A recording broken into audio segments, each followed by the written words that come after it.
Jaya Radha Madhava Kunja Vihari Jaya Radha Madhava Kunja Vihari Jaya Radha Madhava Kunja Vihari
Vishnupara Paramahamsa Parivaracharya Vaishnupara A.C. Bhaktivedanta Swami Prabhupada ki Ananta Kota Vaishnava Vrinda ki Namacharya Srila Haridasa Thakur ki Prem Se Gopal Sri Krishna Chaitanya Prabhu Nityananda Shri Advaita Gadadhar Shri Vasadi Gaura Bhakta Vrinda ki Shri Radha-Krishna Gopa Gopinath Shama Kunda Radha-Kunda Giri Govardhan ki Shri Vrindavan Dham ki Shri Mayapur Dham ki Gangamaya ki Jamuna Maya ki Tulsi Deva ki Bhakti Deva ki Samaveta Bhakti Vrinda ki Lord Chaitanya's Harinama Sankirtan ki Jai Prihat Madanga ki Grantharaj Srimad Bhagavatam ki Go Premanandi, all glorious to the assembled devotees, all glorious to Sri Guru and Grand, all glorious to the Prophet. Namo Om Vishnu Padaya Krishna Vishtaya Bhutale Srimate Bhaktivedanta Swami Namane Namaste Saraswate Devi Gauravani Vishali Nene Vasesha Similadi Mastikadi Shatari Jai Shri Hare Krishna. So just a question, maybe there you can answer. On my computer I've got a couple of short videos. They have sound to them. How is it? Will it work? How does it work? It should be fine. It should be fine. You know the system? Yes, we just need to connect it to AirPlay and we'll turn it on from I mean, it's not really straight away, of course, we'll do it during the class and appropriate times. So, which verse are we on actually? 1.7.37. 1.7? 37. Why is it always the markers on a different page?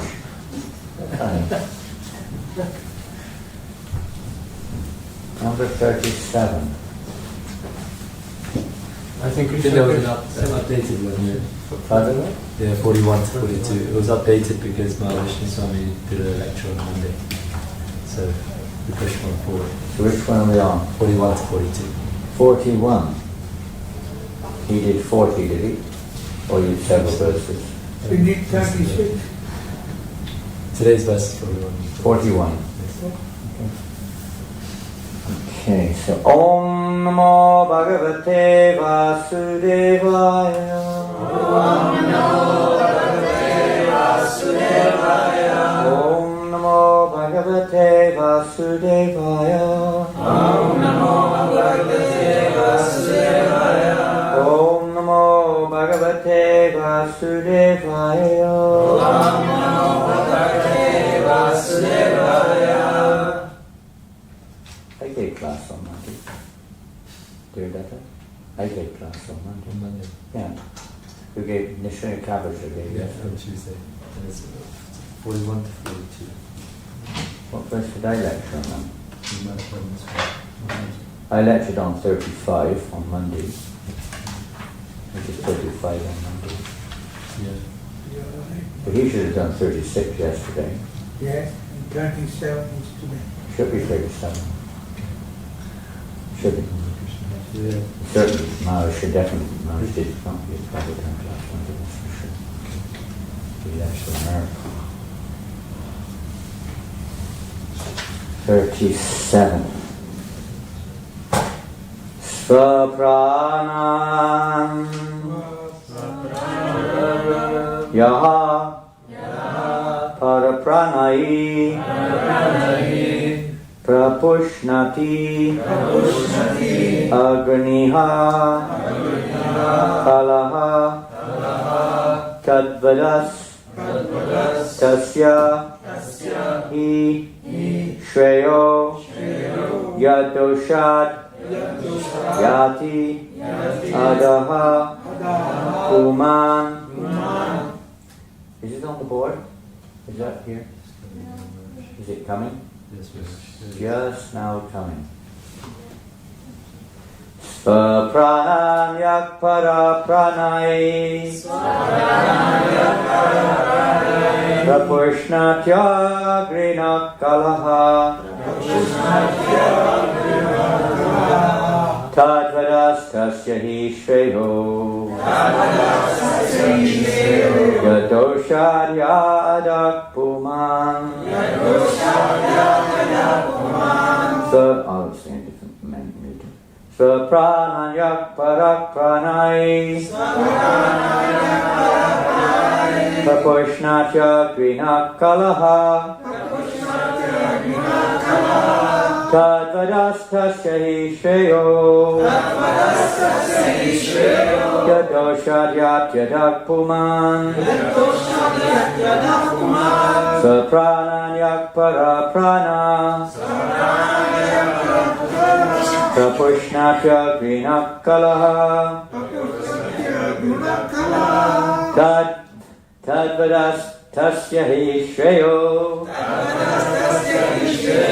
Yadoshadyatyadak puman Saprananyak para pranay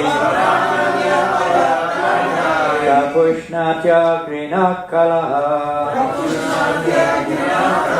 Tadvadastasya hi shreyo Yadoshadyatyadak puman Saprananyak parak pranay Prapushnacha grinak kalaha Tadvadastasya hi shreyo Yadoshadyatyadak puman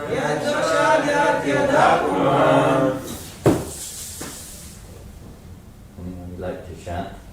Sapranaya parapranay Saprananya parapranay Prapushnathya gunakala Prapushnacha grinakala Tadvadatasya hi shreyo Tadvadastasya hi shreyo Yadoshadyatyadak puman Yadoshadyatyadak puman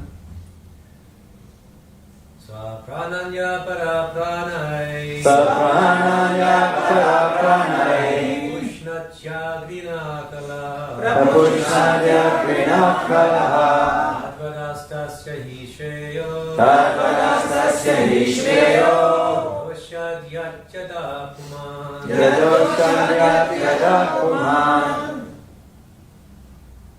Ladies. Saprananya parapranay Saprananya parapranay Pushnatya grinakalaha Prapushnacha grinakala Tadvadastasya hi shreyo Tadvadastasya hi shreyo Yadoshadyatyadak puman Yadoshadyatyadak puman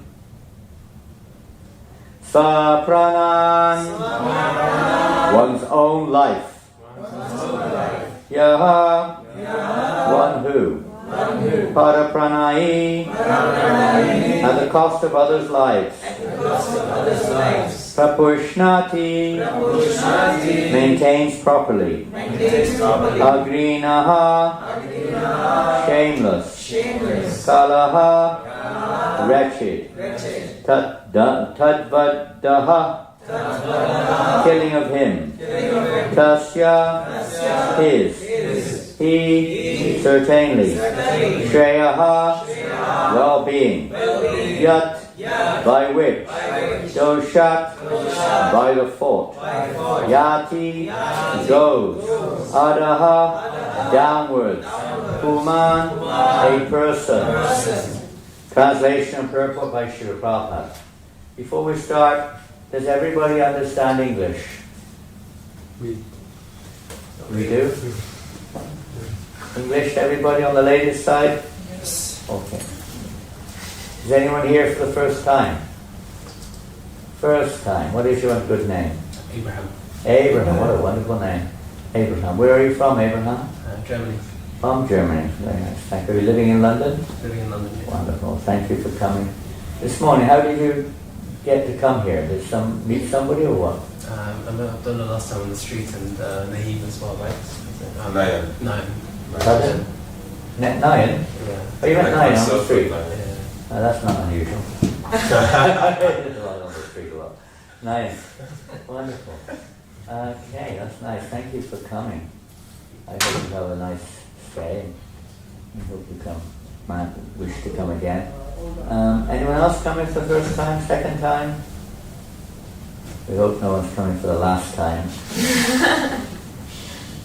Who knows? Who knows? For various reasons, we don't know. Bricks of This world is very... You could say, we don't really know what's going to happen next, do we? It's not guaranteed. We make our plans, but we can't guarantee it. At any moment, anything can happen. Pretty much. So we'll read the translation. We're reading a section of the Bhagavatam, for those who are not familiar, which is dealing, you could say, with the laws of what's called Dharma. That means right behavior, proper behavior, both materially and spiritually, you would say. Both. And sometimes it's a little questionable. There's a little test going on here. Krishna, the Supreme Lord, is giving a little test to his devotees to see the reaction. It's often the reaction to situations which is more, let's say, significant than the actual situation. How one reacts to whatever tests we're put through. Oftentimes we react from our own egotistical nature.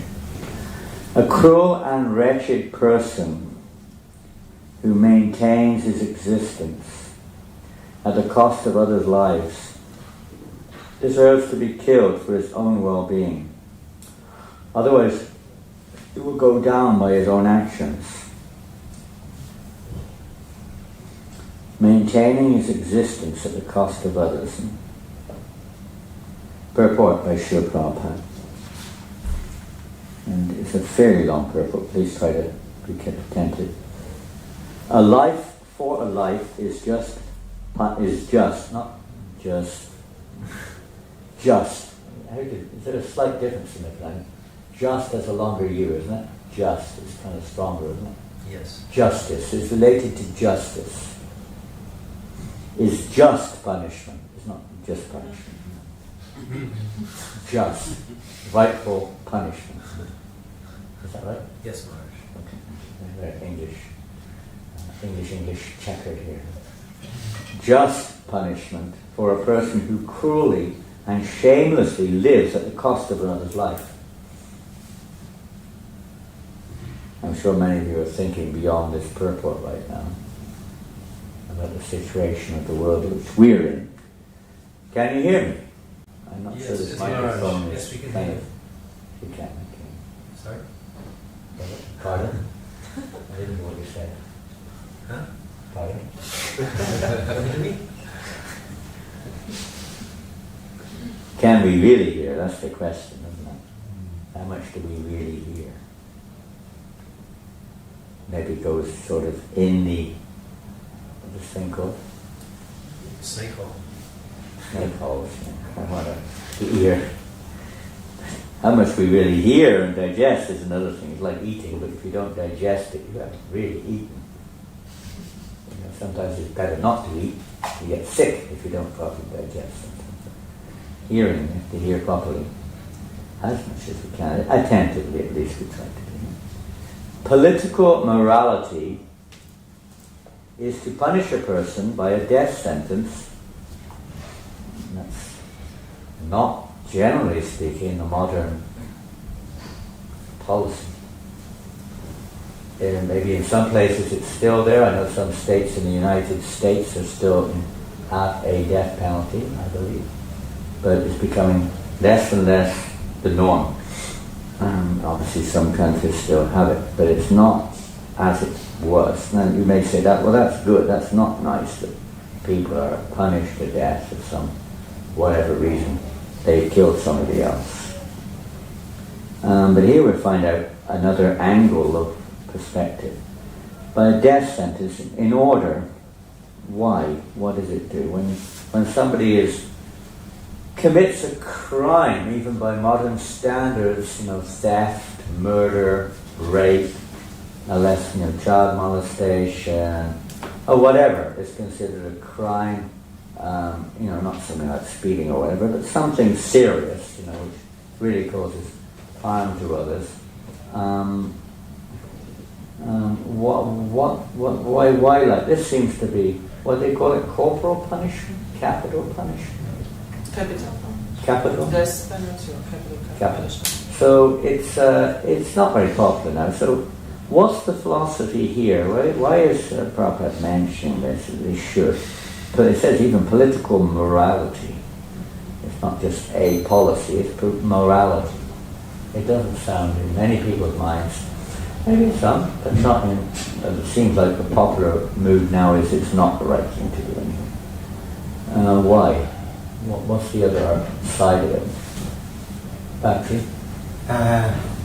Well, if you're executed for like committing murder, then you've paid for the sins and you're cleansed of the sins. It even says in Bhagavatam, if you're sentenced to death and you're executed for murder, you could go to the heavenly planets. Oh yeah? Yeah, because you're paid That for your sounds like an sins. easy way to go to heaven to me. Yeah. Don't recommend it, but it's I think if you have that attitude, it won't work. It's in some situations that may be possible. Well, underlying this, in other words, as it says here, a life for life, an eye for an eye, isn't that somewhere in the Bible? An eye for an eye, tooth for tooth. Is that right?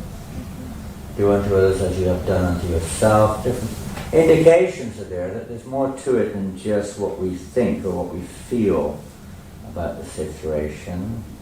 And underlying this, there's a basic, let's say, lack of understanding. We may say, I believe in God, but we don't believe in His laws. I believe in the government, but don't believe in the laws of the government. Does that work? I really like the head of police, but I'm not going to do anything legally. Of course, that might be another thing. But no, government means you follow the, isn't it? You follow the codes of law. Is that right? Supposed to be. If you're, we know in society today that even government officers don't follow their own laws. I think recently you had a very profound example of that here in the United Kingdom over the COVID issues, right? Of course, it caused more or less, its dimension causing changes of leadership, but this principle is common. People are a tendency to cheat, no matter which situation they're in. But basically speaking, it means you follow the law. So what law there is not being followed? Do not cause suffering. Pardon? Do not cause suffering. Law? Do not cause suffering for Well, that's one thing. That's, you could say, a natural mood or behavior of a mature human being, what to speak of a devotee. But in terms of laws of nature and what's being missed in modern society, being rejected, practically speaking. Whether people talk about it, they don't really apply it. What is it called? Very simple. Excuse me? Well, that's on a bigger scale. That's like on the positive side of adjustment. A God-centered society, indeed. But in terms of the simple law of nature, which is not being taken into account very much here in this modern system. Karma. Very simple. They don't really believe in karma. There's a kind of a belief in it to a certain extent, but not in the Vedic, not in the system which the actual, let's say, Dharma and karma is explained in Dharma Shastra very clearly. Not that there's a karma coming. You can't do anything. It's a reaction. Now, even the scientists believe in this, don't they? That every single thing that happens has a reaction. I mean, we may say external to our own self in some way, but it isn't, because we're also a part of that whole scene. Every atom that moves causes a chain reaction throughout the universe. It's, in a sense, although it doesn't take into account, you could say, the responsibility of the living entity, but from the material point of view, cause and effect is a Londonish word, absolutely out of this world.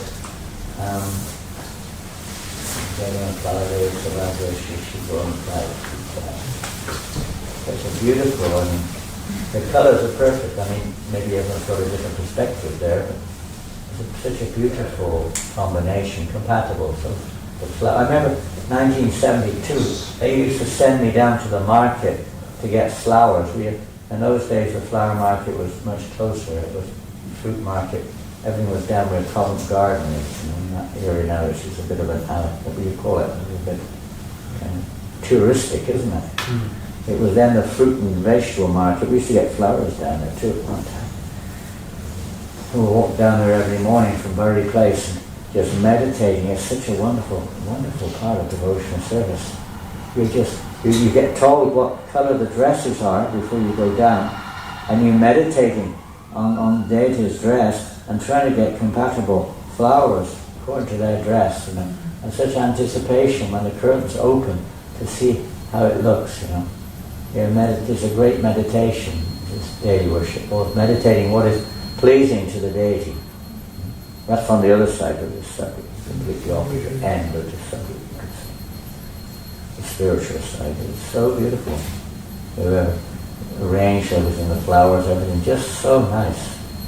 So nice. Crowns, everything, so nice. We're on the external platform, so we tend to only see according to our external vision, you could say. We don't have the internal vision necessarily. Externally, it's so beautiful. And that purifies our external perception of things beyond the conditional one. So the conditional perspective here is kind of whatever it is. It's become, as I mentioned yesterday, day before, something, you do something heinous and you get off after a short while sometimes. So that a murderer is condemned to a death sentence is to save a cruel person from going to hell, basically, or getting really heavy karmas. You have to pay heavy karma for murder. Of course, there's different degrees according to the time, place, and circumstance, no doubt. But the principle is you have to pay heavy karma. And it's not like this. I have so many excuses nowadays. Well, they may be taken into account to some degree in karma, but you still have to pay the reaction for it. What to speak of all the other lies which are going on. We were reading the other day, perhaps it was here, I don't know where it was, how Mother Earth can tolerate anything except for a liar. Isn't it? How many lies are going on today? And what is a lie? Even that is a question mark. In one sense, not abiding by Shastric or Dharmic principles and denying the existence of God and so many things falls into the category, also to different degrees, but it falls into the category of deceit, of lying, of cheating, and so on and so forth, which is in practice the underlying principle of modern education, of modern world today, political, economic, everything, educational. It's a society which is based upon false principles to begin with. Based upon the principle you are the body. It's falsity. And oftentimes even persons who have knowledge don't, for various other reasons, don't get it. They don't get it. So it's a very contaminated situation. These citizens, the leaders themselves are much more responsible for all of this. The citizens may be kind of, they're not innocent. We don't get born in a situation for no reason. That's another symptom of modern Kali Yuga, is that people don't realize that they're born into a certain family with certain tendencies, and the family has certain tendencies because of your previous karma. We only put it down to, misfortune, or the cruel behavior of one's parents or family members or society or something. But we don't realize we're also getting our karma. And so the whole Vedic society is to try to help improve that, one, improve one's karma, and two, primarily to get free of the chain of karmic reaction. This isn't really a subject matter which is taken into account, practically speaking. I certainly didn't hear about it when I was at school, that's for sure. Even at church I never heard about it. What can you say? You go to hell. You're not born in a Christian family. I don't know if are you from, what family are you from, Abraham? The Christian Orthodox family. It's like if you're some or other, unfortunately you were born in a place where Christianity is not the thing to do, You're hopeless, you're helpless, you're just a condemned being. Isn't it? Basically, the same opposite. If you're not born in that family, you're a condemned being. It's a very, we say, it's like childish in many ways. Children like that, whatever their parents or their little world that they're in, that's it. That's right. You get caught up in your own little worlds, like this. Everyone does. Even as adults, you get caught up in nationalism. You get caught up in, various sentiments. You like a chair? Would you like a chair? No. Are you sure? Okay. No, I'm sure. Radha-Krishna. Oh, you're from America? Yes, sir. Fantastic. Absolutely, but we do get caught up in the world. But if we're honest in business or any endeavor at all, you see, it's His will. Oh yeah, ultimately. Hare Krishna. Krishna, not a blade of grass moves without the will of the Lord. That's right. But He's reciprocating with us. We're not totally helpless, We do have a little bit the part to play in the grand arrangement or the great cosmos, or whatever you wish to call it. Well, make yourself comfortable. Is this your first time here? No, not first. It's about my fourth time. Fantastic. Yes. Thank you so much. But I'm a Krishna believer, sir. Wow. Yes, I really am. Are you living in London now? What's that? Are you living? Yes, I am. Are you really? I'm an exile from America. You're an exile, okay. And you know why? I got exiled to France, but I was Okay, safe. yes, indeed. Okay. Came for a few days. Absolutely. Anyway, make yourself comfortable. We're reading something now. So Okay, yes. Great. Be quiet. Spot on. Okay. So this is a bit of a heavy subject, and I hope it doesn't throw everyone into another world now. So where were we? We're talking about Christians saying everybody else is going to hell. Yeah. It's kind of like this, let's say, rather childlike, a little bit sort of like, immature perspective of situations. Call it what you will. It does have a purpose if you follow properly the rules within it, so to speak, but unfortunately we don't do that very often either, or not to the degree we could do. So in all, I think mostly, maybe not all, but in most, even religious and traditional societies, this was a general standard, isn't it? That, if you commit murder, there's a reaction for that, and it's not a reaction like we say of karma, but you have to be punished accordingly. As I said, we heard just now, life for life, an eye for an eye, tooth for a tooth, things like that. And did you know that about 100 years ago, from America, maybe you may not remember 100 years ago, but we used to read these things. But the punishment, even for at school, we didn't have computers. I mean, even 50 years ago, they didn't exist. They used to have to read pens. You had ink. It wasn't like a ballpoint. It was a pen you had to fill with liquid ink. And they're like they still have them. I still see them around sometimes. They're kind of really. And if you blotted your paper at school, you got 2 canes. You got 2 canes. Whack, whack. Smack, smack. No. Yes. And if you didn't stand up when the teacher came in, you got 4 canes. Oh my God. You can't believe it. Now this is within 100 years. It's not very long when we consider the course of history, is it? They were norms.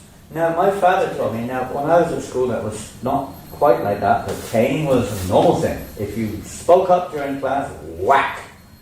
There was no way of challenging the teacher. I mean, it's a different dynamic. You can agree with it or not agree. That's not the point. But the point is that the paradigm in this regard changes so rapidly.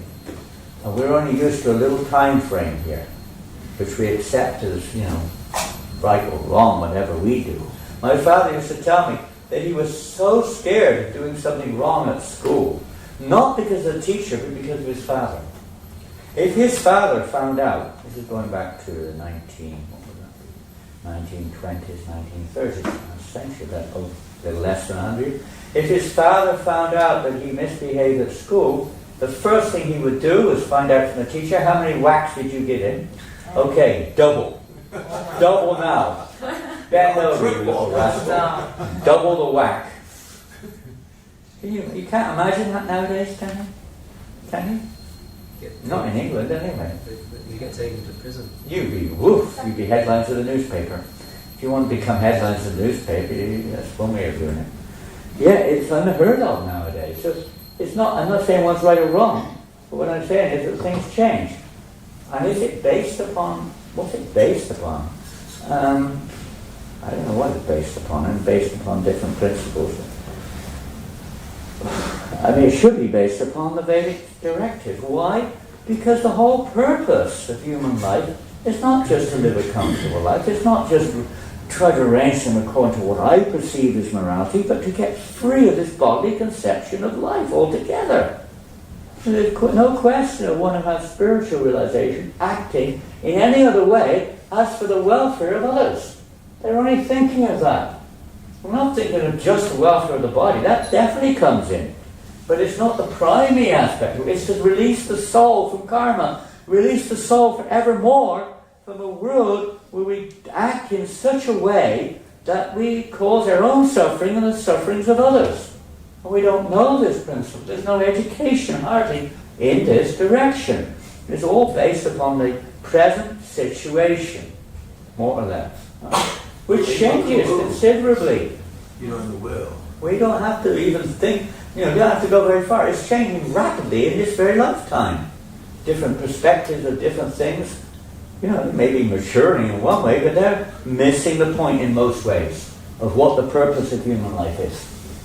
We're very advanced in certain areas, relatively speaking, within science or whatever you want to call it. But what is it really doing to solve the real problems of life? What are the real problems of life? They're not COVID, they're not, the war. They're also there. They're like little things that pop up. But what are the real problems of life?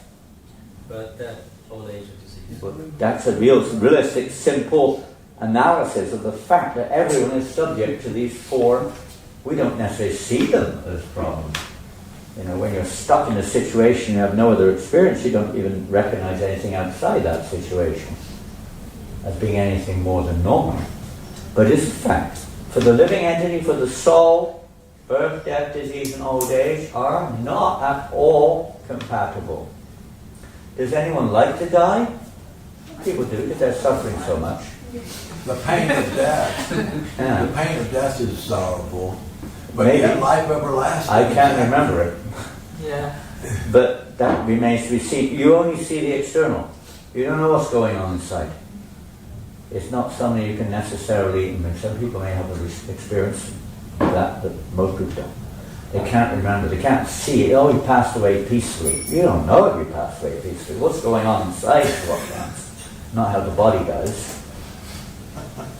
That's what counts. Can't always tell. But generally speaking, even an insect doesn't like to die. They'll fight to the last to try to survive. It's a natural thing, survival. Living entity defense is one of the characteristics, propensities of living entity defensive. Always trying to protect oneself from suffering, from anxiety, from this, that, the other. But they come. Karma is there. You can't stop the flow of karma. And unless we change our desires, it's not even about changing karma. That's just a cycle of samsara. You may go up, but you're going to come down again. Improve your, the car you're traveling in, but you're still traveling in the material world. Even if you win the rat race, you're still a rat. Simple as that. It's not a question of that. It's a question of changing our perspective or our perception. Human life is meant, or it gives that facility or an opportunity to change it away from what I think is right. I see it like this, and I've analyzed it, and I've done this and that. Everyone on the universe is doing that, practically speaking, and therefore you get no end of disharmony. Unending, it never ends. I think it's like that. I believe this, I believe that. What difference does it make? The ant believes this, the elephant believes that. Sure, they live their life according to their karma and acting, but that doesn't serve the real purpose. So Dharma, religious principles, are originally there to help to release us from this perspective of seeing everything from our own perspective. Even in devotional service, we all have our own, likes and dislikes. It's okay, conditioning will be there. But ultimately, the whole process is to see things from Krishna's perspective, what he likes. That's the secret of Bhakti Yoga, is to always be like, even when the kirtan, Versus cooking, cleaning, of course, subtly, that's another thing. But externally, all these activities, how we clean the temple, we're not just doing it to get it done. We're doing it here to please Krishna, isn't it?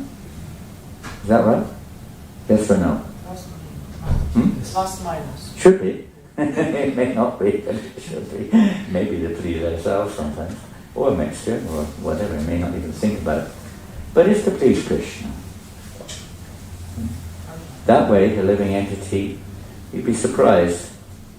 The more, I remember one time in Brisbane, in Australia, there was this one boy joined, can't remember, Yogi, something his name was, he got initiated. And his parents were also Christian. And they were really, they were nice people actually, they weren't they weren't heavy at all, but they were trying their best to try to convince them, why you go this way, come back home, come to church again. They were nice people though, they weren't heavy, but they were doing. Every week they would come and try to find a reason, a way of changing his mind, They were very polite. That was oftentimes there when they came, actually. And after some time they would keep coming, but nothing was happening. They were just keep coming every Sunday. They would come for the Sunday program almost every week. And this is told by them, not by, I didn't see this part of it, but the wife said, when they went later on, she told us what happened. One day, it was the normal time they would go to the temple on Sunday, the working people. So the husband was delayed. And he was upstairs in the house somewhere. And the wife, I can't remember their names, this is like 25 years ago, the wife said, "Where are you? Hurry up, it's time to go," she said. She said, "I'm sorry, I had a sudden nature call. I have to go to the toilet. I'll be soon, I'll be quick, I'll be down as quick as I can." And eventually he came down.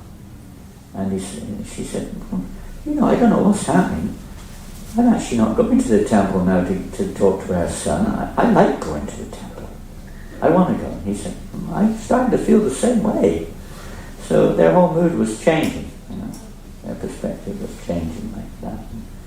And so they continued to go and to the temple, and after a while they wanted to render service, It's very unique. They wanted to render service. So the first service that the temple commander, who's the temple commander? Where is he? He's on the altar. Birthday boy. He's on the altar. By going on the altar, you can alter your perspective of the world. So he said, "Oh, well, if you like to do some service, the windows, you don't have a little difficult maybe here, I don't know. There at that temple, it was quite easy to clean all the windows." She said, "Can you clean all the windows, please? They haven't been cleaned for a while." She said, "Oh my God, oh no, is there anything else I can do?" The one thing I hate doing in the house is cleaning windows. She had a kind of phobia about cleaning windows. Didn't like it. She said, "Well, everything else is kind of covered." She said, "Oh, okay, I'll give it a go." And after a couple of hours, she finished cleaning the windows. And the temple man said, "How did that feel?" And she said, "I don't know what happened." She said, "That was the most amazing experience of my life. I feel so happy. I don't know what happened. I feel so happy. I hate cleaning windows." And then she said, "I think the reason is that these are not ordinary windows. These are Krishna's windows. These are Krishna's windows. I think that's the reason." She was seeing it like that now. So now then you start seeing things differently. When we see it according to our own karmic perspective, then naturally we likes and dislikes come in. Yeses and no's, my philosophy, my this, my that. Changing our perspective is a great relief.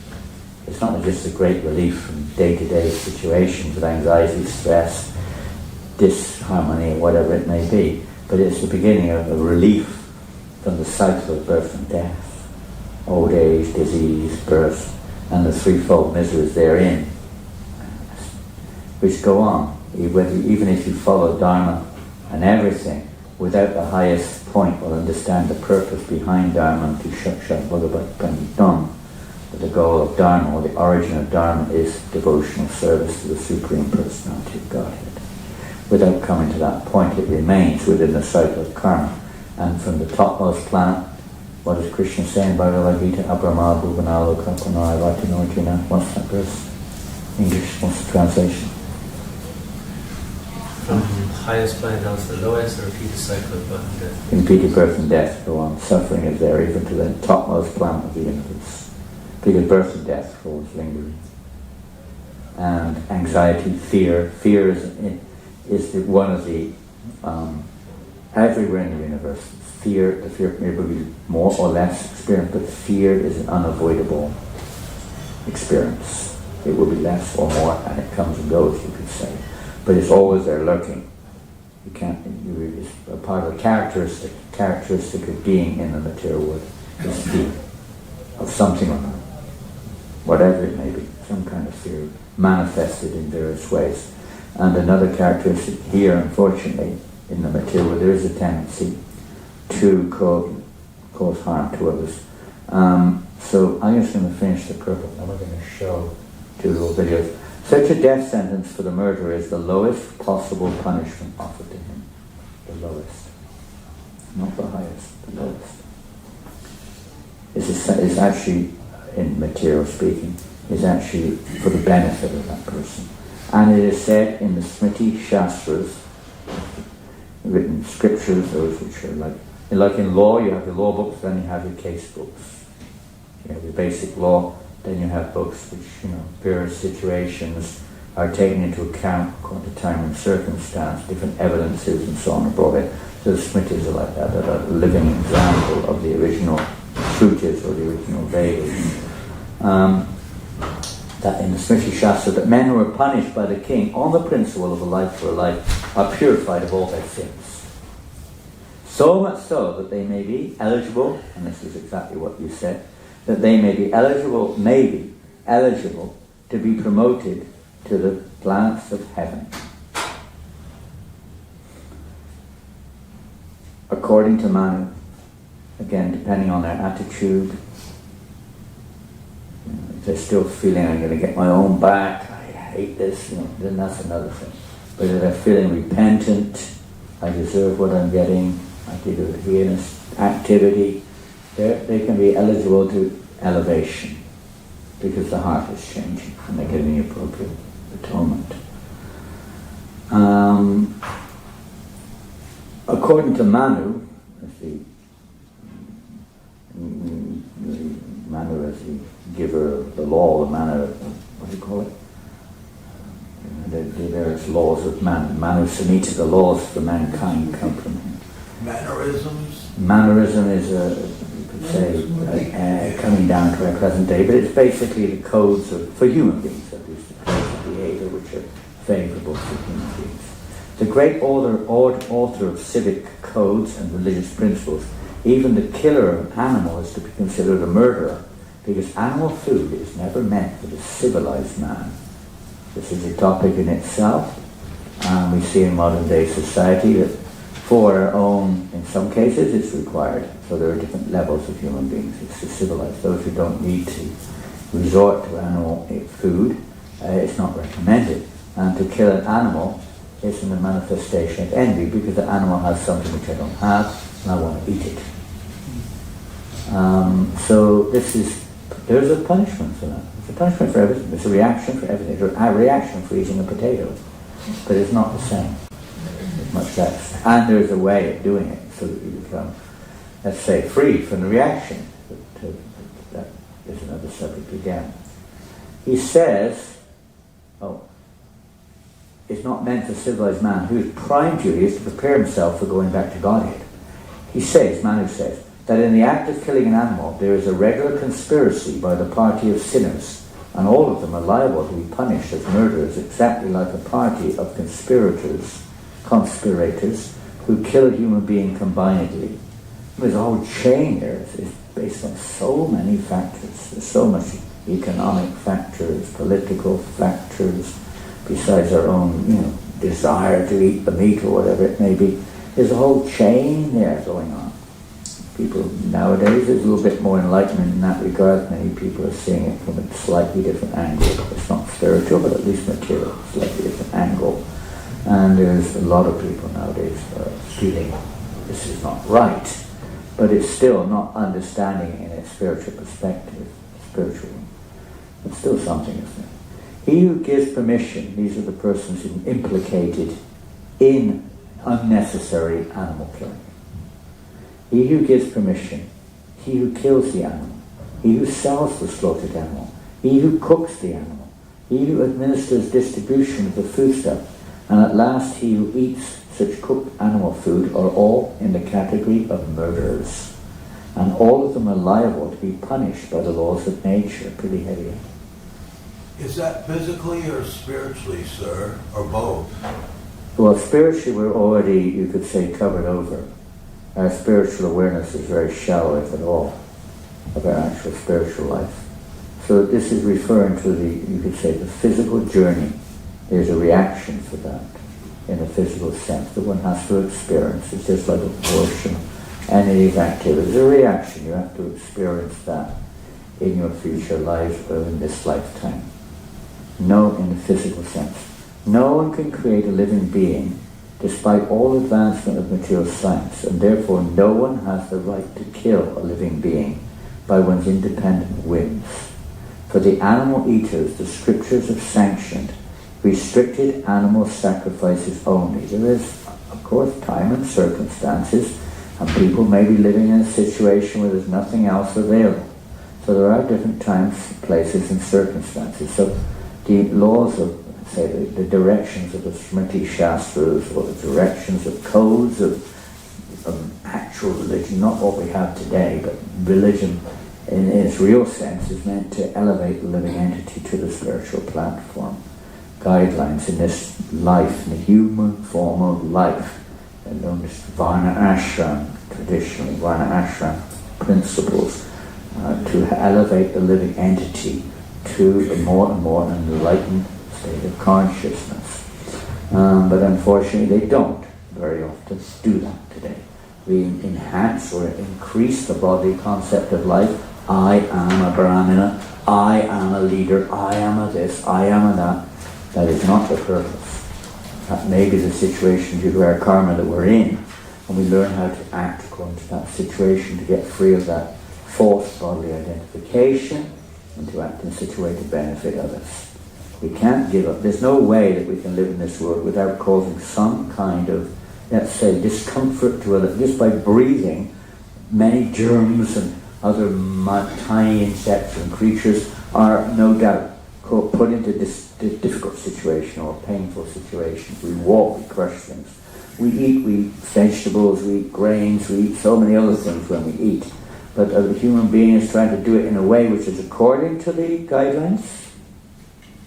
Can't give it up altogether, but in a regulated, guided way, and minimizing the amount of suffering to others. Different living entities' level of consciousness is higher and higher. The higher their level of consciousness, the more suffering they experience when, mistreated by others. So we minimize that. Can't avoid it. That one living entity is the food for another living entity. You can't stop that. That's the material world.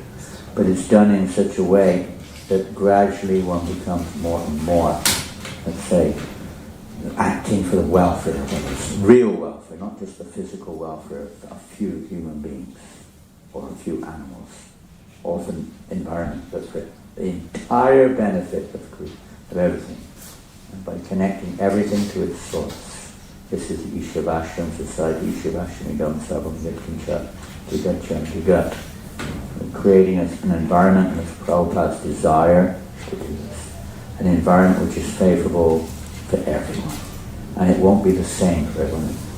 But some degree of every living entity, the animals, the birds, the beasts, the insects, everyone will get a chance to progress on the cycle of samsara. First of all, let's say the cycle of elevation of consciousness, come to human life, have this opportunity to go utilize this human life for its real purpose. Inquiry, enlightenment, inquiry about the nature of the absolute truth. And that's the greatest service we can do for each other, is to try to share this with others. Just give everyone a chance, for at least a chance in this, like Prabhupada said. Give everyone a chance to chant, if nothing else. A chance to take prasad, something which is sanctified, purified, offered to the Supreme Lord with love and devotion. Give everyone his chance. Everyone, what to say, everyone's nature is that. They're looking for that. We're looking for love. We're looking for peace. We're looking for freedom. We're looking for whatever we're looking for. All things which have struggled to obtain. You can't obtain the material body because time brings curtails every endeavor. Every endeavor. No matter how great we are, materially, at that moment, it changes. Everything's always changing. And George Harrison wrote one, was it Forever Changing? I don't know what record or something. It was very, let's say, enthusiastic to be a part of this spreading of a little bit of Krishna consciousness, that's for sure. For the animal eaters, the scriptures have sanctioned restricted animal sacrifices only, and such sanctions are there just to restrict the opening of slaughterhouses and not to encourage animal killing, even in Vedic, well, not modern society. I remember every Friday, I don't know if it's still the case, in England, we were not a religious family, but we would never eat meat on Friday. Yeah. It was an undone thing. You never do it. Never do it. 70 years ago, 50, 60 years ago, I don't know nowadays, I don't know, but practically speaking, nobody would eat meat on Friday. Friday was, for whatever reason, they didn't eat. They ate fish, Good Friday. Eat fish, but not meat. Fish and chips on Friday was, but not meat, no. Yeah? And then there's certain other arrangements in most religions where you don't, you fast or you don't eat flesh or something or another. All things, they're not there, it's not that therefore, that's there to restrict, to regulate, to at least begin to become a little bit more human.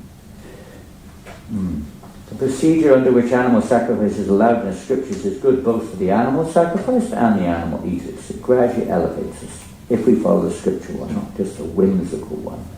It is good for the animal in the sense that the sanctioned animal is at once promoted to the human form of life after being sacrificed at the altar. So it's not that one should do these things, but that at least that should be there, not slaughterhouses where it's just like, boom.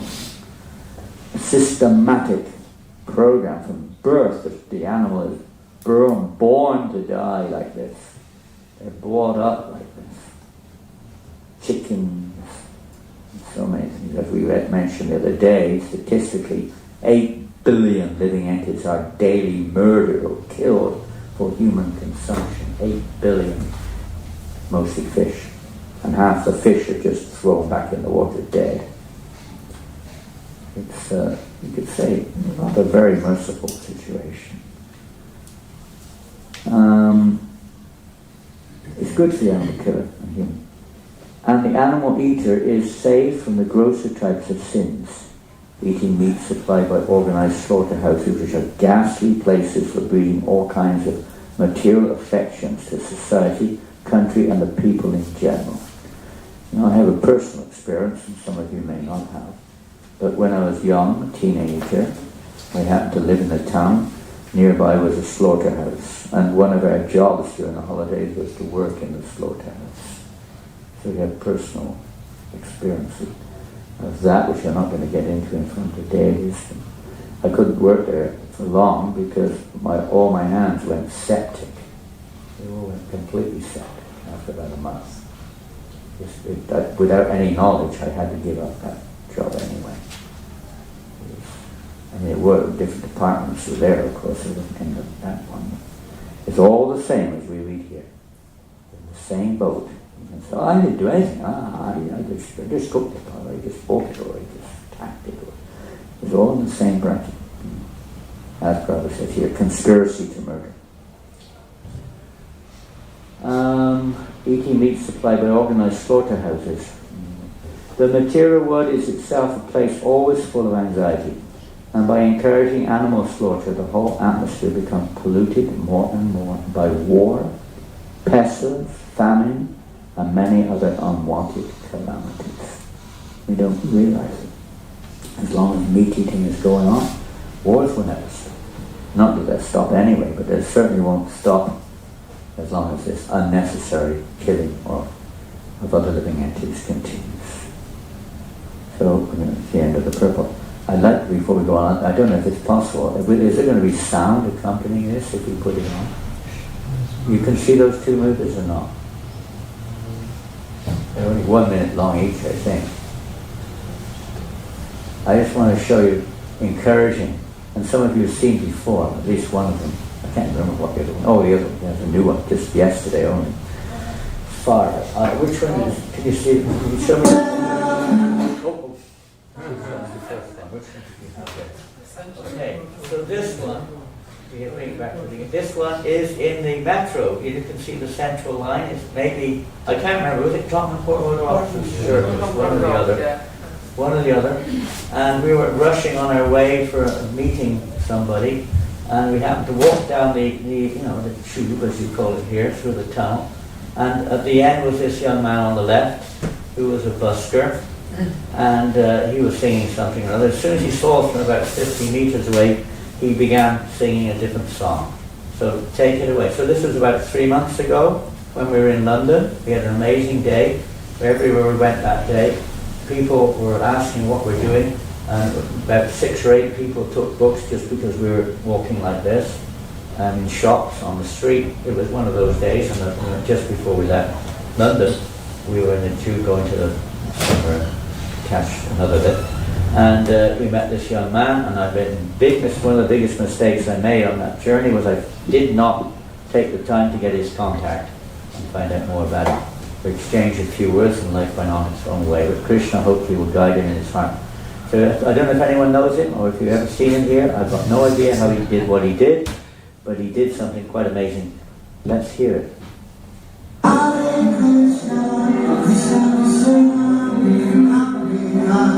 You've got Harry Potter in the background.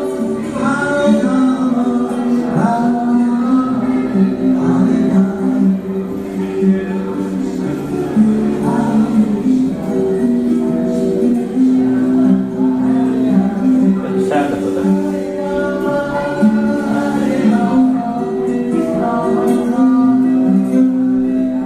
Hare Krishna, Krishna Krishna, Hare Hare,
Hare Rama, Hare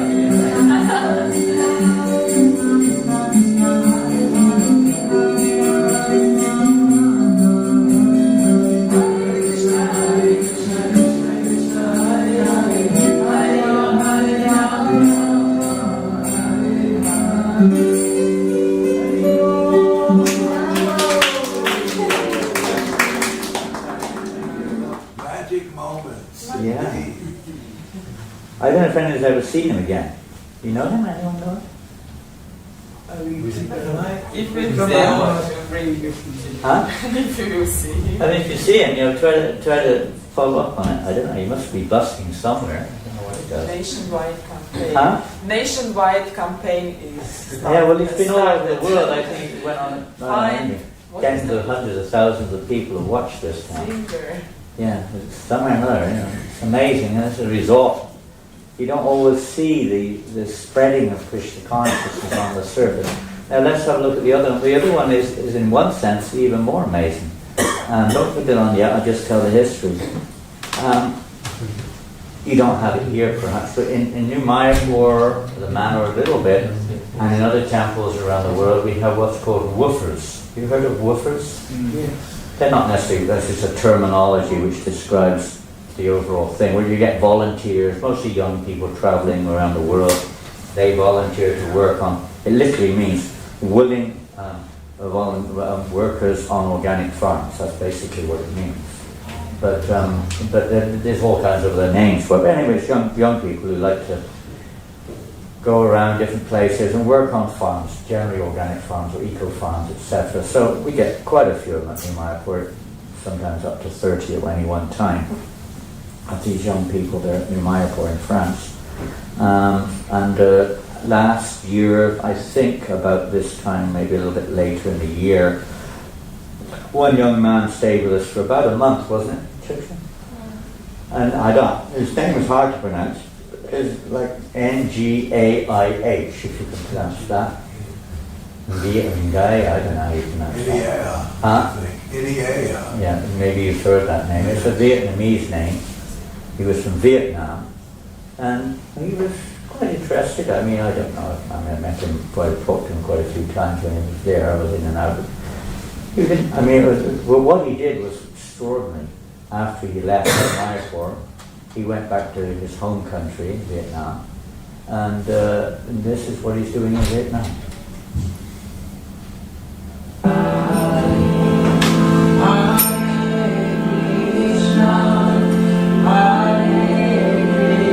That's it.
Where there's probably one of the most difficult countries where in the past we've never been able to make any progress practically. Previously when our devotees were going there, they would be deported, everything just removed. And he's from there, of course, so it's a little different. But these people are all new. This is a totally new program which he started amongst local people there just doing kirtan. But this whole thing, Kirtan Vietnam or something that was called. And they just chant. And there's hundreds of people now chanting just from him. There's no one else there. It's just basically gone. There's one Malaysian devotee there, but he's working. And he's giving a little bit of help, but he's not active. He hasn't been active very much. And of course there are Vietnamese devotees around the world, but in Vietnam there hasn't been much going on. So he started this alone, just from his experience as a woofer. He was in Germany and the temple there for a while, and he came to France. So he had a little bit of experience there. But he just loved kirtan, and he just took this as his mission in life. Was it a large assembly, sir? Excuse me? Was this a large assembly? I don't know about that. I mean, you can see maybe 30 people were there. But they're mostly ladies, but there's some. I believe there's some males on this side. Generally speaking, in that part of the world, particularly, the ladies are much more open and easier for them to adopt religious activity or yoga or whatever you want to call it.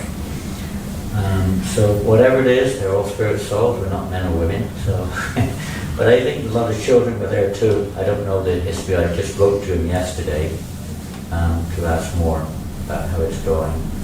But you can see how various ways. The mercy of Lord Chaitanya is spreading and people are getting this opportunity.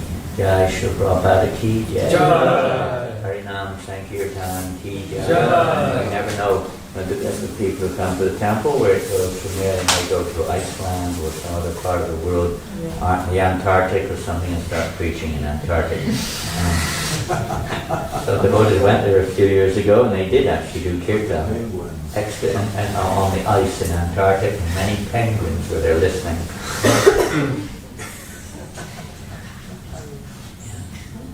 Hare Krishna. Hare Krishna. Anything to go to do with it. This ISKCON appears when an apple. ISKCON? No, ISKCON.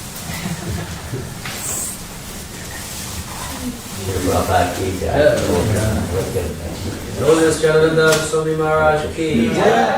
Prabhupada ki jai. Thank you all very much. Excellent. Go into it very much. What was your name? David Lee Somerville. David? Nice to see you, David. In a wonderful world, we're all, spiritually, we're all really in close relationship. Hare Krishna.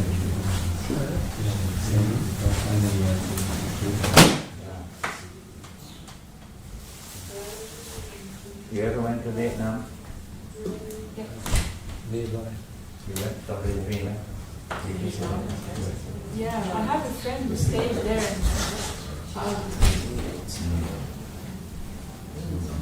Everywhere. What are other countries? What are other problematic countries? Problematic countries, England. England, the worst. France. France. No, it's not okay. Well, it depends what you look at the problem, isn't it? No, I mean like in terms of Keith, do you like garland? Do you like garland? Do distribution. you like garland? Yes. Here, give me garland. Oh, wow. Distribution of Krishna consciousness. Yeah. Adoption. Yeah, well, you know, all over the various. It's not always like that. We have a lot of branches here and there. Most, and some countries which are still very conservative, that little part of Southeast Asia, one of the ones there. China has its own ways of doing things, but there's thousands of devotees still there. So it varies, and sometimes the problems increase the, and then it actually increases the spirit, determination. Like it was in Russia during the communist times, the ones were being put to death was actually Krishna consciousness, literally. But they found that their consciousness was so much, Krishna was reciprocating their death, but many of those who were there during the communist time said that they felt so much more dependent on Krishna during that time. And it's over with me. Krishna puts us through different steps. The most difficult place, I think, is within our own mind. That's where the real challenge lies. Changing wherever we are, that art change. So many attachments. You good? Are you good? Yes, Good. You okay?